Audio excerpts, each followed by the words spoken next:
and welcome to another Ask Wholesaler show here at HILCO Homes. We are at the headquarters in San Antonio, Texas, and we're having an exciting day today. I hope you're having a great day. It's Wednesday, and today we have a special guest with us.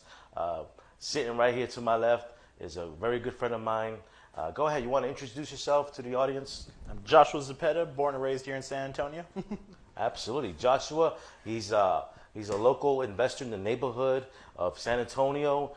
We met about a year and a half ago, maybe. Yeah, about a year. Right? And we brought him in here because, as you recall, we're having a little twist to the show this year with Ask Wholesaler, and that we want to spotlight and focus our attention to our guests in terms of not them performing $10,000, $20,000, $30,000 a month in revenue for their company, which is great for those that do that. But we want to put our focus and our attention to the newbie wholesaler out there, the newbie investor who's just starting to do this. And Joshua here brings a little bit of a flair to it because you're actually a commercial real estate agent, right? Yes, I am. Right. And how long you been doing that now? Let's see. Going on a year now. So I've been doing commercial real estate for a year. I transitioned. I'm also doing a little bit of residential real estate. Okay. I'm one of those jack of all trades at this point. Awesome. So you do commercial and residential. Mm-hmm. Does your broker offer those same systems in terms of MLS, or how does that work? So with commercial real estate, you need to have CoStar. I think we've talked about that in previous episodes. Of CoStar is kind of the MLS of the commercial world. Don't get me wrong; there are commercial properties on the MLS, but CoStar just focuses on that. And it's much more expensive. It's also you're looking at usually $500 to $700 a month. Wow. The interesting thing is you don't have to be a realtor to do commercial real estate. Okay. So you save a little money there. You save it doesn't balance out, right? But that's but it's interesting because most people think to be in real estate you have to be a realtor. Not true with commercial. Okay, good. And then there's with the residential side, realtors kind of have the monopoly at this time. Yes, they do. Yes, they do. Interesting. So which one do you prefer, the commercial transactions or residential? I'm not one that picks favorites. They both have functionality. Commercial deals, like there's one that's coming up. It'll be a strip mall that I'll be selling. Ooh, and that will be strip mall. Yeah, it'll be an awesome big deal, but I expect it'll probably take 6 months to start to finish, close that deal. Up to a year. 6 months. Minimum. Yeah. I mean, 6 months is I'm doing good. That's right. Year is realistic. Right. Whereas in residential retail sales, it's month to 2 months from start to finish. 60 days. Exactly. Whereas with wholesale, I mean, you can do that in a week or two. Okay. So it's one of those. It's kind of the different time frames, and that's why I like to know the different systems because commercial is something where it's kind of a long-term investment. Right. It's whereas retail is kind of a middle-term investment, and wholesale is kind of quick cash. Right.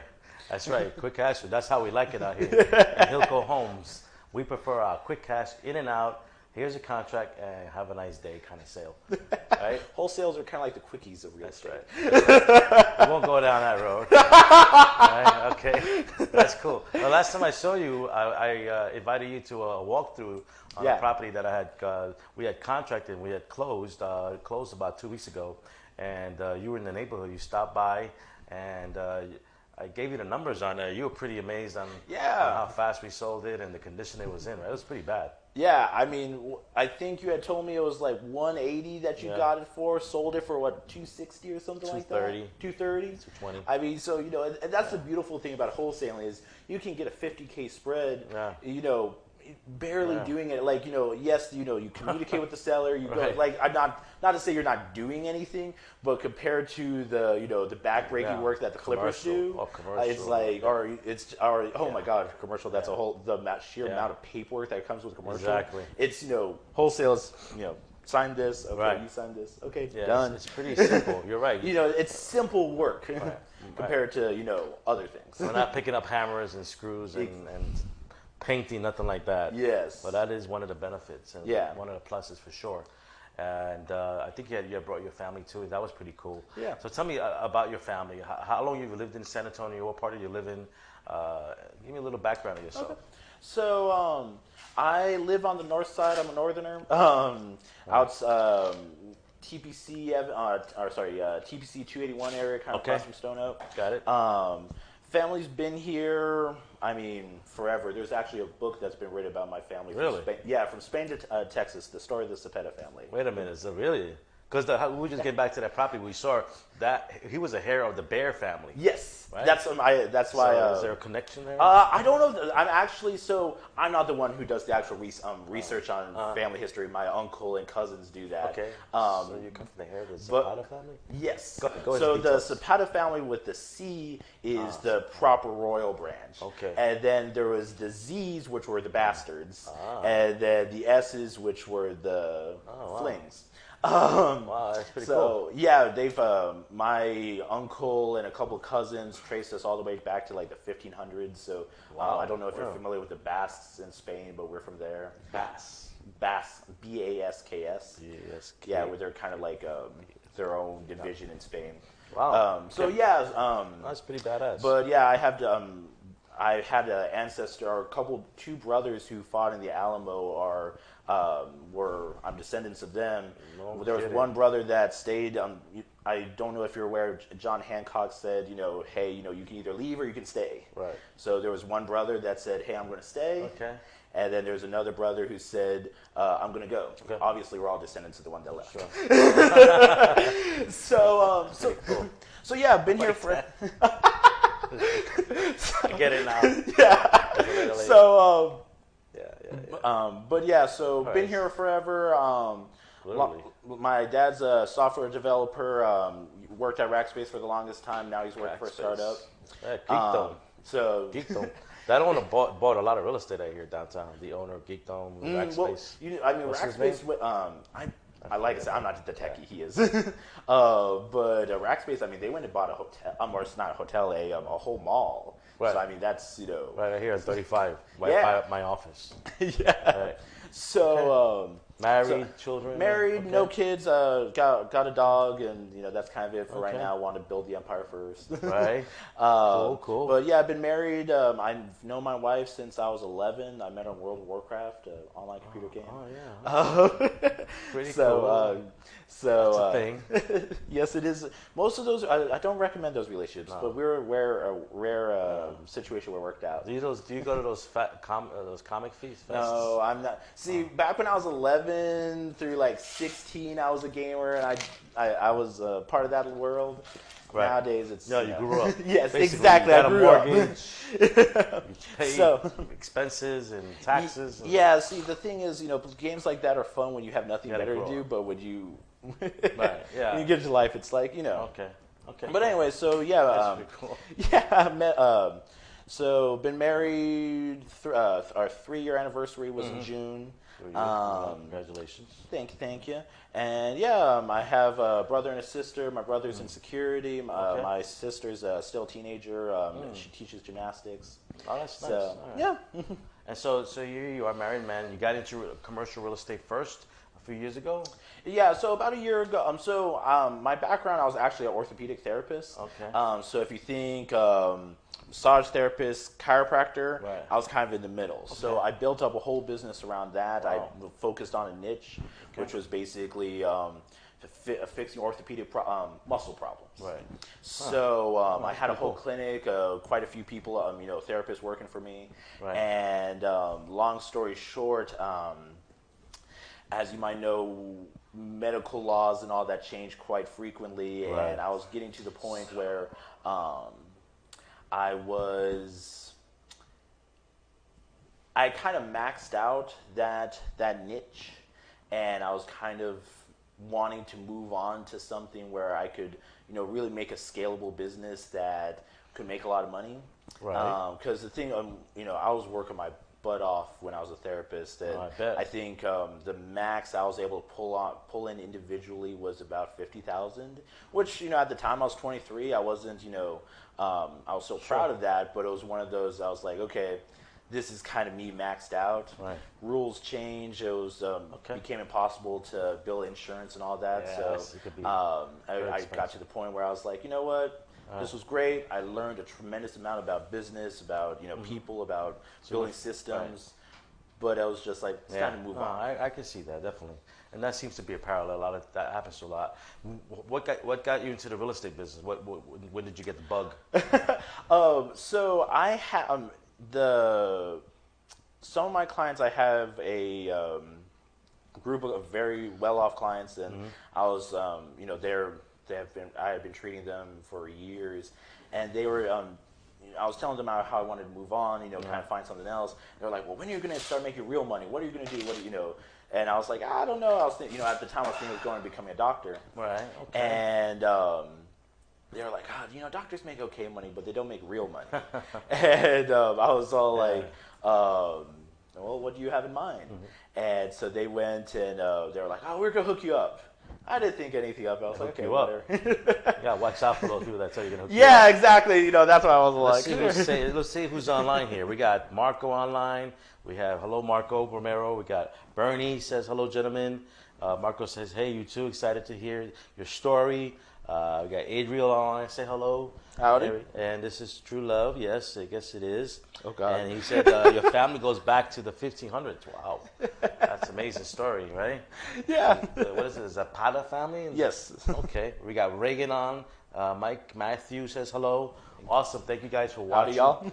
And so they gave you the hookup into what? Into commercial real estate. Okay. So the next day I got a call from a receptionist. She was like, hey, I was told to call and interview you. And I had no clue. And so I just kind of woke up and I was like, an agent. Yeah, phone interview. And so did that. And she was like, yeah, can you come in and talk to the manager? And I was all like, sure.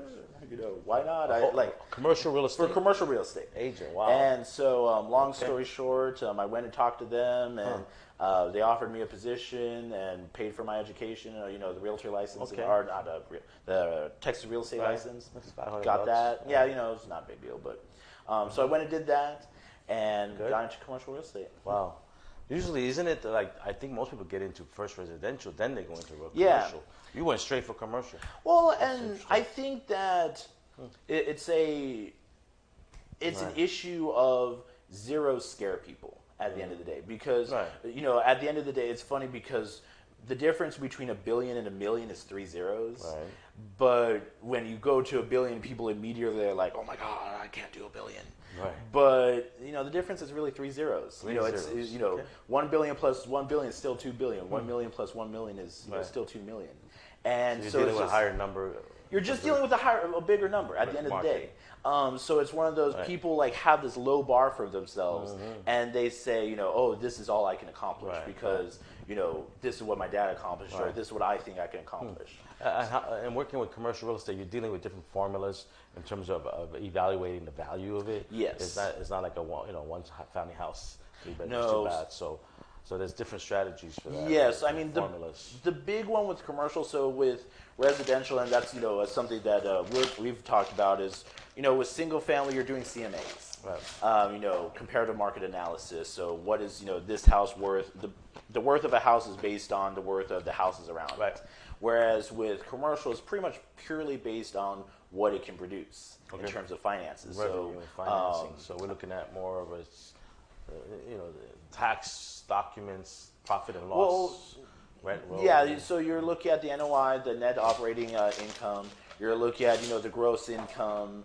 So where you do value adds, for example, with big strip malls, you're not necessarily going and doing a rehab in the traditional sense, but you're going in and saying, where can I cut expenses? Can I increase rents? What can I do to increase the value of this? And since the value is based purely on the bottom line. In a strip mall, they have an anchor tenant, I believe. Yeah, so not all, but many of them. Right. The newer ones always have them, the older ones here and there. But it's one of those things. That's not just retail. That's offices. That's apartments. It's all based on the bottom line. So what you're looking at doing is figure out what's the cap rate in the area. So for example, in San Antonio it's around 6. Right. Sure. Yeah. And then, so that's 6% cap rate. Yeah. In commercial real estate. For retail. For retail. Yeah. Okay. Cool. And again, that varies based on area and all that. That's just for the. That's low, isn't it? I don't want to give specific areas just because the property I'm going to be playing with hasn't come on the market yet. Okay. But with that area, 6% is about accurate. But again, the other side of that is you want to, just like, you know, residential, you want to bring in a professional appraiser and all that. And bringing in outside people is a lot bigger of a deal in commercial real estate. Or at least for the bigger deals, you always want to have a lawyer involved. You always want to have an appraiser involved. You always want to have these steps, just because you're dealing with like. How does you guys get paid, these commercial brokers? Is that like 6% commission? Like, yeah, it's the same with retail. 6%. So the only big difference with so when selling and buying, you know, it's basically like residential realtors. You know, 3% buyer, 3% seller. So that's how it is. Yeah, it's the only difference is with leasing. Right. So, for example, if you have a space that you're leasing for someone and it's $5,000 a month and it's a 5-year lease, then you calculate it based on the gross amount of the lease. So, in that example, 5,000 times 5 years would be 360,000, and the buyer side usually gets about 4% of that. 4%, and then the second year. No, it's just a straight 4% off of the 360, the gross amount. Gross. Okay. So what if they don't stay for the 5 years? Then you got a good deal. You come back to me and I find you somebody else. That's good. That's awesome. Well, thanks for sharing that. If anyone has any questions out there, please put them in your comment sections. Remember, this show is Ask Wholesale, and so I am the wholesaler. You can ask me any question you like. But no, we're here with Joshua Zepeda, and he is a local investor, and you're also a licensed commercial real estate agent, residential agent, and we have him here as a guest because excited to have him because he's actually working on his first wholesale deal. All right, and you might have seen it on Facebook because I think I saw it posted up there. Right? So we had him, invite him as a guest so he can give us a little bit of your story on how did you hear about wholesaling and how did you meet us at HILCO Homes, and what's been your experience so far? What have you learned? If you have any questions, you can ask me now if you have any questions about wholesaling. So go ahead, let me hear the story on your first deal here. So you had like 3 different questions in there, so I'm going to break it down. Multitasker. There you go. So in terms of this deal, frankly, I got lucky and a friend of mine referred this one to me. It's a deal over in Harlandale. It's actually in the 26th and Zarzamora Community Development area. So a lot of potential for investors there. Right? It's a hot area, Harlandale. It's a hot area. I got it on. We were able to offer owner finance on it. So it's $12,000 down for the owner finance and then a 30-year note. So what my vision for someone to do is, frankly, buy it owner finance, flip it, done. So the nice thing, we're estimating the rehab at about 30 to 40K, depending on what you do with it, how you build it out. Okay, what's the square footage on it? It's around 1,000. 1,000 square feet. 3-1? 2-1. 2-1. Yes. Harlandale, older home. 1950s. Early 19s. Okay. So. And when you say the owner financing on it, the owner who owns it now, he's willing to be the bank. Yes. And sell it. But hold the note. He's gonna carry. He's gonna hold the note. So yeah, I mean, and I don't know how many people talk about owner finance around here, but every day, all day. The beautiful thing for I think for a flipper is, quite frankly, you need less upfront capital. Right. Because with this, for example, you could get in and out for 50K. You don't have to go and that includes the rehab, that includes holding costs, carrying costs, all that. So you look at 30 to 50K opposed to purchasing the property outright. Then you look at 100 to 150K in and out. So he was holding a note. How much down? You said 12K. $12,000 down payment. Yes. Which goes towards the sale of the property, yes. right? Whatever you're selling it for. It's 77,000. 70,000. 77. 77,000. Yes. So it'll be a 65,000 note. Note, 10% interest rate. 7. So excuse me. I'm getting old. 7%. My ear is going, man. I swear to God. I was with someone the other night. Like, God, you're not hearing too well. So 7%. That's great. That's very nice. 30-year amortization. No balloon payment. No closing costs. No. Yeah, I mean, it would be a great buy and hold. I mean, honestly, yeah. like if you had someone, who, I did comps in the area and the rents were around, 1,000 to 1,100. Yeah. So I mean, if you did that, that would be, it'd be a great purchase right there. So there is no prepayment penalty, and the seller is willing to hold it without any balloons, anything like that. Okay, wonderful. That sounds like a good deal out there. So we got a question. Go ahead. You might have to Go ahead, Mike. I don't know if the mic picks it up. But we got Roberto saying to determine cap rate, it's purchase price divided by NOI, correct? Not including the notes. To determine cap rate, it's purchase price divided by net operating income, not including the note. Yes. Right. So let the others know what cap rate means first. Gotcha. Okay. So yeah, cap rate. Good question. I mean, yes. At the end of the day, let's see. How did you word it? To determine cap rate. Capitalization rate. Yes. So the way it's usually done is a little backwards from that. So that's how you calculate the cap rate. But the thing is, what people will do is they'll say, for example, I'm willing to pay a 10% cap rate, or I'm willing to pay a 4% cap rate. I think I was listening to a show in California, the cap rates are usually around 4% in the bigger cities. And then in more, let's say, rural areas, the cap rates might be around 10 to 12%. Right. So it's usually you're doing it backwards to figure out, okay, well, if I buy it for this, and the NOI is this, then that means the cap rate would be this. Right, exactly. So I hope that answers that question. I hope so too. Yeah, I think you did. So cap rates are very important in the residential market. 5 units or up is considered commercial property. So when you're dealing with 20, 40, 100 unit buildings, the cap rate is a good indicator of where you are in terms of if it's a good investment for you or not. Different investors have different price points on where they want to be. But yeah, you do take the way you calculate it, just to re-clarify, is you take the gross income minus your expenses, and that you do not include the mortgage if there's a mortgage there. Do never include that, and never include amortization, depreciation. Never include depreciation on your numbers. Strictly what's the overhead on the property, and that'll give you the net income. You take the net income, which is on top, and you divide that by the sale price of what the owner is asking for or what you're looking to sell it for, and that'll give you the capitalization rate, okay, which is anywhere, I think, from multifamily, so 12% and up is probably where they need to be, investors. I mean, it really just depends on the goal of the investor. There's some investors, for example, in Dallas that are coming in and buying stuff for 4% cap rate. And then there's other people, they won't touch unless it's 10. Right. So it really just depends. I mean, the higher the better. The higher the better for the buyer. The interesting thing there is the stability of it. So, for example, like if you're going to go in and buy one of these big strip malls, up on near Stone Oak on the north side anywhere, you're gonna look at a very low cap rate because they have Ross there, they have Walmart, they have Target, they have these big people. Right. So there's a lot of stability that comes with that. So for cash flow, you're pretty much guaranteed if Ross is in your strip mall, you're fine. Right. But thusly, the owners know that, so they're gonna say, I'm not letting this go for less than 4%. Right. Or these are triple net leases, so the tenants are paying for the insurance, the taxes, and the water bill, I believe. Maintenance.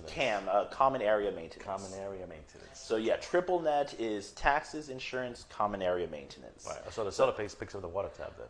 Yes. Okay. There you go. So basically, in a triple net, the tenant pays everything. So, like I said, those three, the utilities, everything. Okay. And then there's double net leases where they aren't paying for example, the insurance, and then there's net leases where they're just paying one thing, like the taxes usually. Okay. Well, let's get back to your wholesale deal. So you got this property, you got it under contract with the seller. How long have you had it? Are you looking for a buyer now? Yeah, we're looking for a buyer right now. Everybody know. Yeah, if you know anyone, I'm sure they've tagged me on this. Yeah. My name is Joshua Zepeda. Look me up. Give me a call. Yeah. But yeah, sounds like a deal. The nice thing is we've gotten I've marketed it extensively, so I've gotten huge response. So good. gonna have it sold by the end of the week. All right, fingers crossed. That's awesome. That'd be your first deal. Yep, first wholesale deal. Yep. And so you were able to write up the documents, no problem. Yep. You were able to negotiate with the seller, no problem. Yeah, I mean, I'm title, everything. Yeah, I am a big fan of Sean Terry's work. So you know, he's another wholesaler. You know, he's got his own guru program and all that. Terry. But I kind of used him as kind of a baseline. Right. So of course, I have great friends like you and others out there in the San Antonio world that have helped mentor me. Good. But use that as a bit of a baseline. And at the end of the day, I think wholesaling is like all business. It's it's figuring out a situation, a way to make it so that everyone wins. True. And so when you're going in with a seller, that's really what you're doing. Is this is you figure out what they need, and then you figure out how to give them what they need while getting what you need. Okay, very good, very good. And were you able to figure out the ARV for the property and the rent roll and the numbers may work? So I mean, there was no rent roll because they didn't have tenants. I mean, it's not livable at this time. Right. The ARV, I have it like I said. Based on my comps, I'm putting around 140. About 140,000. Okay. Yeah, there's some extra space in the back that could be built out or it could be torn down. So, thereabouts. Thereabouts. Okay, good. So, and title been opened up. That's all. Yeah, all said and done. It's all clean. The title. My feed just went out there, Mike. Yeah, Mark was resetting the router because we're having issues with it. Ooh. Okay. I am recording. Oh, you are recording. You are recording? So okay. we can continue. All right. This later if we have to. Okay, great. So with that said, do you want to go into how you found the lead, or was it someone that you marketed? This particular lead was a referral, but I have been doing a lot of marketing, so I would like to talk about that and maybe get some information from you. Sure. Right now, we've been doing a lot of direct mail. We've been doing a little bit of like RVM, ringless voicemail. Right. We've been.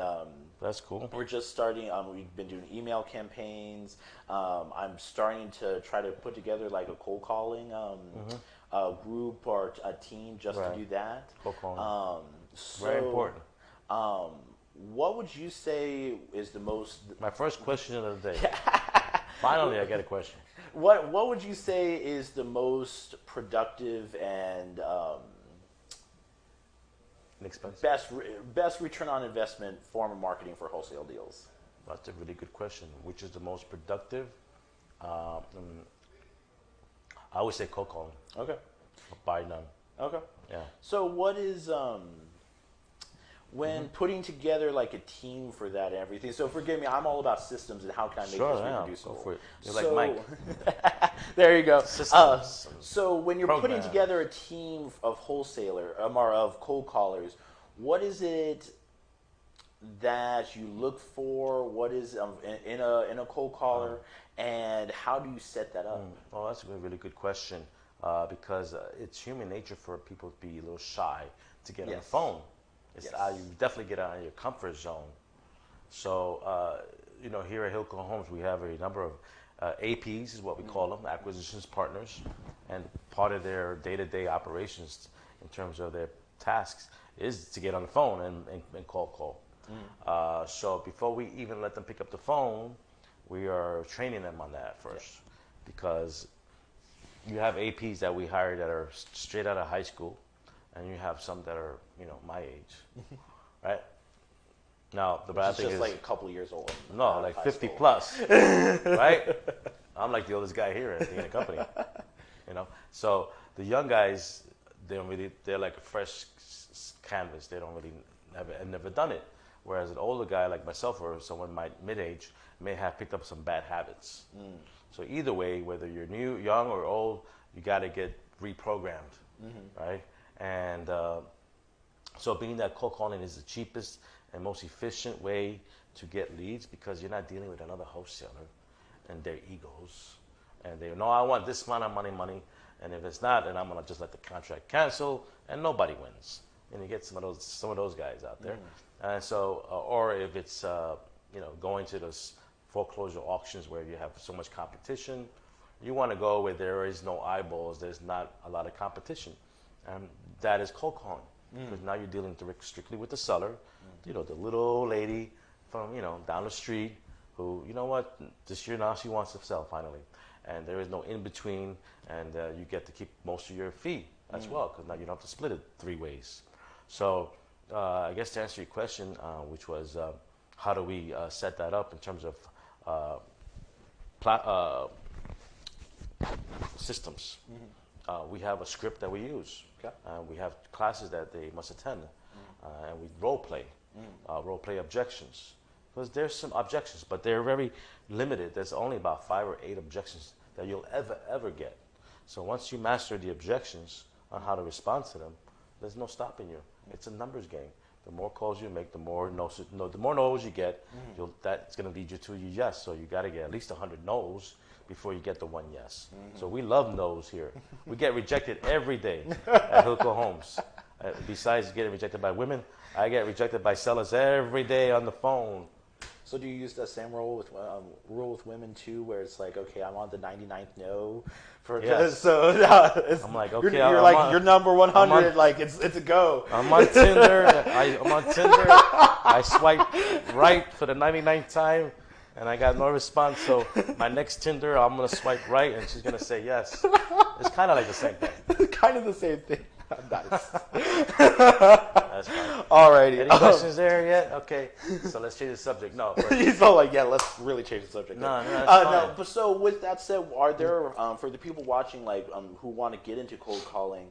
You know, I'm sure that your scripts are the secret sauce for you guys. But what are the what are some classes? What are some like places that, you know, someone who's never done cold calling before could like learn and get comfortable with that? 2 words: YouTube. YouTube, man. Okay. Just Google it. Okay. You know, I mean, we'll be happy to share our script if you want it. We'll be happy to email it to you guys. Whoever's watching want to know our script, we'll be happy. We're very transparent here at HILCO Homes. So, you know, we don't put anything low. And we don't charge for anything here. You want the script, just private message me. But what I always tell my new APs is, listen, you want to sound local. Because today's day and age we live in, these, you know, you get telemarketers every day. I get telemarketers every day calling me. And you don't want to sound like you're calling from Ohio or Utah or the Philippines. You want to sound local. So I stress to them that when we get them on the phone, that these people on the other line understand that you could be their neighbor. And once they realize that you could be your neighbor, they're going to be a little bit more respectful to you on the phone. They're not going to hang up on you as quickly. They'll give you the time of day a little bit more because they know that you're from San Antonio. You know, you could be your grandkid or whatever on the other line because you're dealing with a lot of senior citizens. So that's important. You want to sound local, and it's something also to remember. The list that we deal with, a lot of it is landlord-tenant evictions. Landlord-tenant evictions is a great list that we use. Why? Because the majority of these people on that other line, of the owners, are retiring or senior citizens. Right? And there are 10,000 senior citizens retiring every day in this country. 10,000 a day. A lot of them own real estate. A lot of them hate their children and do not want this to be left to their kids. Right, because they just loathe their kids. I meet them every day, these people. So, on the phone. So, keep that in mind. That is a nice little niche. You know, focus on people that hate their kids. People that hate their kids and are retiring. They're, you know, they have these properties. They bought them for $15,000 30 years ago. Yeah. Okay, the property's probably worth $80,000, $90,000. You know, whatever. You know, they'll be happy with 50. You probably, you know, but whatever, 40. But keep that in mind. That's that great little niche as well. Cool. When it comes to cold calling. When you're hiring people to be your APs, what are some things that you look for? Because, I mean, for anyone who's looking to go and build a system, start a team, you know, that's a big thing is like, you know, a lot of people get into this and they have no experience managing. They have no experience hiring. I think you told me that you just got promoted to you're the head AP, big hoo-ha. Leader, AP leader. Big cheese. I am the leader, yes. So. What is, when you're interviewing these people, when you're trying to like figure out like, is this person going to be able to deal with the 100 no's to get the 1 yes? What are some things that you're looking for? That's a great question. And you're asking these questions because I assume because you're thinking seriously about starting your own wholesale. Well, no, I don't like team, anything I do. I like to do it right. I like to build a system and build like I don't. I don't like the quickie. I like to figure out, okay, how can I turn this into a long-term stream of revenue? Right. I mean, I think as investors, everyone likes to call, who does wholesale, they like to call themselves an investor. Right. And that's cool. Right. But an investor is someone who builds a system that makes them money. Okay. Not an investor is not someone who goes to work every day because they have to go to work to make money. Right. So to me, when I say I'm an investor, it's like I'm getting into this so I can learn what I'm doing, so I know what I'm talking about, and I can go and build a system, make money. Okay, excellent. So that's good. That's good. I mean, and I think that's what everyone should be doing. Is if you're doing this as a full-time job, then you own a job. Right. You don't own a business. Right, that's true. Business makes you money. That's true. So, thusly, I want to know, what are you? What do you look for? Yeah, no, that's a great question. So when we're interviewing these clients, and we reject a lot of applicants, we do, because this sandbox is not for everybody, right? It's hard cold calling. Yeah. I mean, I personally enjoy it because I guess I handle rejection very well. But I've with other business endeavors I've been into, not a lot of people can handle it. No, that's right. So the way I like to filter that is when they're applying for the job, and usually the applicant does certain things before I sit down with them, where I can give them a pushback a little bit. Like if they took 5 days to return my email on my application, I would say, so Mr. Jones, so why did it take you 5 days to reply to my email? And see what they are, because I'm pushing their buttons a little bit. Yeah. I'm getting out of there. They probably didn't expect that question. Yeah. And so now they're gonna have to answer. Now, how they answer it is gonna tell me whether they can handle this job or not. See that? So what are some answers that you look for, and somewhere it's like, this isn't a good pick? Well, if they get defensive, or if they fold without giving me a great response, because in this business you got to be able to respond and sugarcoat stuff, right? And so if you could sugarcoat it well, that means you might be doing well in this business. Or for instance, if they come in and they're not wearing a tie. Okay, I know we're in San Antonio, but and fashion forward may not be one of the top things here in San Antonio. But hey, I know you're from New York, so you're used to that thing. It's a different ball game, but seriously, if they come in here, there's a man, he's not wearing a tie, and he's in a job interview. I'm gonna call him out. I'm gonna say, well, how come you're not wearing a tie for this interview, and see what his response is. Gotcha. All right, if he's gonna start, that's maybe a problem. Or if he can turn that around and make it a positive, that's probably a good candidate that we should look into hiring. Gotcha. So in short, someone who can handle adversity and turn a negative into a positive when it comes to conversation. Nice. So great. We're here with Joshua Zepeda. He's our guest for today. He's working on his first wholesale deal. And again, if anyone who's watching this show is saying, wait a minute, if Josh could do it, I could do it. Right? Now, Josh is a very smart man. And if you have anyone out there who wants to get into this business full-time or part-time, or if you have a deal that you're working on, or you know a deal that might be a good wholesale sale, reach out to us here at HILCO Homes. We love to have next week a new person sitting where Joshua is sitting and give us their story on how they got into this business of real estate. If you have any questions as well, you can join us. We're always looking for new guests. We're going to be doing this throughout the summer into the fall, and so far the feedback has been very positive. On this show, Ask Wholesaler, and also on my Motivational Mondays show on 7 p.m., where I actually go into and show like a tutorial classroom training more as opposed to this kind of show, different setting. So everybody out there, keep that in mind. We are transparent, and we're always looking for to offer some advice. And they have taken great care of me here. Marco has even offered to buy us all a bottle of tequila, everyone who comes in. So do it. Is that what he said? That's the way I remember it. It doesn't sound like Marco. He was probably just kidding. That's fine. So how? Tell the audience how we met. I mean, how did we? Yeah. So you got this. Well, in fact, I'll give you the intro for the property because it was kind of a cool story. Yeah. From what I remember, it was a old folks home or something like that, right? But it had been built out. I'll let you. How about you tell the story of? That's how we met. Right? Yeah, it was at that property. Remember? You reached out to me, or how did you? You saw it on No, Facebook? no. That actually, I take that back. I met you before that. There was a little. I guess it would be a retail condo over on the south side. Remember South Cross? Right. And so we met there, and I reached out to you on that because I thought I had a buyer. And that one didn't work out. Long story short, that I don't think that property is sold yet. But then you got this cool deal at over in Windcrest. Remember? Windcrest, yes. And Bestway.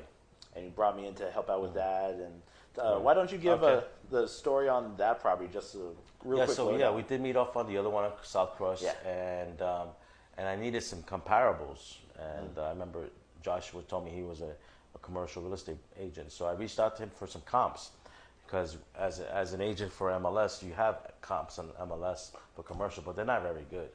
And I don't have access to CoStar as a member. So Joshua was nice enough to walk the property with me, and what we agreed to was that if we were to contract it, we would give him a fee for his services for the CMA work, and also possibly maybe even he could relist the property or be the listing agent or selling agent for the new owner who was going to, the assignee who was going to take over the commercial property. Unfortunately, we weren't able to move that property because the numbers didn't make sense. The numbers didn't make sense, and the other, and that is one thing that it tends to be a little harder with commercial and wholesaling is, frankly, commercial takes a long time to move unless you already have a buyer who's like ready to go. Right. And I think that might be something smart to do is build up a heavy-duty buyers list for commercial wholesale deals. That'd be good. But yeah.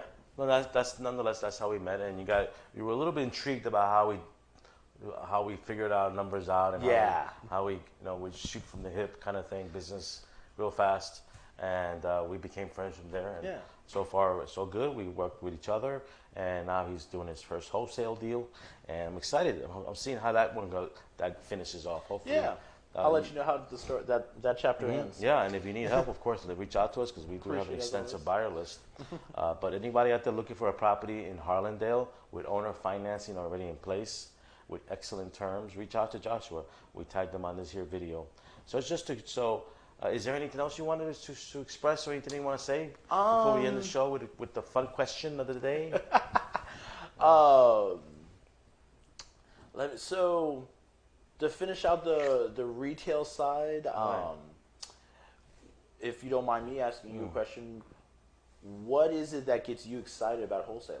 Like what for all these people that are like on the fence and everything, and they're thinking about doing it on the side, thinking about going all in. Like you, to me, are among the most successful, at what you do. What is it that gets you excited about doing it? Because it is a hard job. So what is it's simple but not easy. Okay. Right? It's simple but not easy. Right? Just like most things in life, I guess. But Joshua, that's a great question. Thanks for asking it. This job, it really keeps you on your toes because you don't know what today is going to bring. And so, I mean, your question was, what is it I love about the job? Yeah, what is it that you love about it? What gets you excited to go probably wholesale? the spontaneity of the job, in that one day you may not have a deal, and the next day you may have 3 deals. That keeps me excited, and I love what I do. I've been doing it for 26 years. Oh wow! Yeah, so this is like waking up every morning. So, do you mind me asking a little bit about your background? Because you came from New York. No, I did that yesterday. Okay, we did that yesterday. on the Mark Road show. See, and that's the thing is, I didn't follow or watch that. So this is why you do your homework before you come and get interviewed. That was an hour about my life. You think these people want to hear my life story? They don't want to hear my life. They heard it already yesterday. It's freaking boring. I eat shit and dream real estate. Basically, that's it. I'm not married, no children. And he hates children. Loves people that hate their children. Right, that's true. Children are a blessing. What are you talking about? But no, I mean, real estate is great. I love it, and of course, I'm in this business because, if I find a deal, I'm going to take it down myself first. Amen. And I don't have to. I don't have to sell the contract. Let's build our own empire here at HILCO Homes with our APs. So if you want to join us and build your empire together with a great team like we have here at HILCO Homes, please reach out to us. We're hiring acquisitions partners at HILCO Homes. Whether you're new or you've been doing it for 30 years or not, we're hiring. So that's what keeps me up. That's what I love about the business. And so let's go into the question of the day, right? What is the question? The fun question, Mike? What's your favorite car? That's Mike in the background. And what is your favorite vehicle car? So you're the guest. You get to answer first. So, to me, in terms of having a favorite car, that's something that you work to attain, something that you get excited about. Right. So, to me, your favorite car is achieving a level and a status in life that you can go and buy whatever you want. Right. So, for this, the Culligan by Rolls-Royce, it is the first SUV that... Culligan. Yes, it is named after the world's largest diamond, and I might be totally mispronouncing that. But it is a $300,000 base price SUV. $300,000. Yep. And in my opinion, by the time you can go and buy that, you don't give an F anymore about anyone or whatever anyone thinks. So I chose that one just because, to me, that kind of, if we're going to talk about cars, it represents unparalleled success. Yeah, Rolls-Royce is the best. They're the best, hands down. They're the best vehicle manufacturer in the world. They even make freaking airplane engines out there, right? Oh, that's very cool. What was it called again? The Culligan? I might be mispronouncing that. It's still too rich for my sounds blood. very British. Yes. Culligan. Plastic Grey Poupon in my Culligan. I'm sure it has the trays in the back for the Grey Poupon, right? The mustard, right? You've seen the commercials, right? The Rolls Royce and they pull down the window. Excuse me, sir, can you pass the Grey Poupon? And it's a Rolls Royce commercial, but not an SUV. It was totally worth faking not knowing just to see you do that. Yeah. That was a pretty good accent, you think? It was okay. I'm not going to comment on that. Right. So, what is your favorite vehicle? My favorite vehicle, and I'm glad you said luxury vehicle, because I too love the luxury things in life. Yes. I could say a muscle car in the 60s, which is probably Mike's favorite. Or I could say, 1932 Duesenberg, which was a great vehicle as well, classic vehicle. But I'm in the same line with Joshua, and I'm going to go with the classic California Ferrari, okay? Cherry red, and with the beige interior. Why? I think first of all, it's grabs anyone's attention. Yep. Definitely a girl vehicle, right? For Might the ladies turn out there. 1 in 10 opposed to 1 in 100 for you. Mm-hmm. Yeah, it has 535 horsepower. Sticker price $200,000, give or take. If you get the accessories, it's probably more. $250 for the upgrades. But I like that one because it's actually practical for a sports car. You could actually take it around your town and drive it. It's not, whereas you have to just drive it in the mountains, up in the hills, or in a racetrack. But it's very practical as an everyday vehicle, and it's a supercar and a luxury car.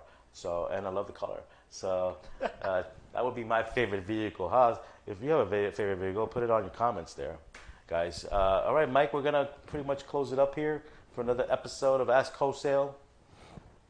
And I want to thank you again, Joshua, for coming the last minute as our guest. And I wish you luck on your first wholesale deal. Also, let us know how it goes at the end, and we'll be happy to share your posts and spread the word. And again, we'll end the show by saying, remember, it's not what you deserve, but what you negotiate. Amen. Okay, till next time, HILCO Homes.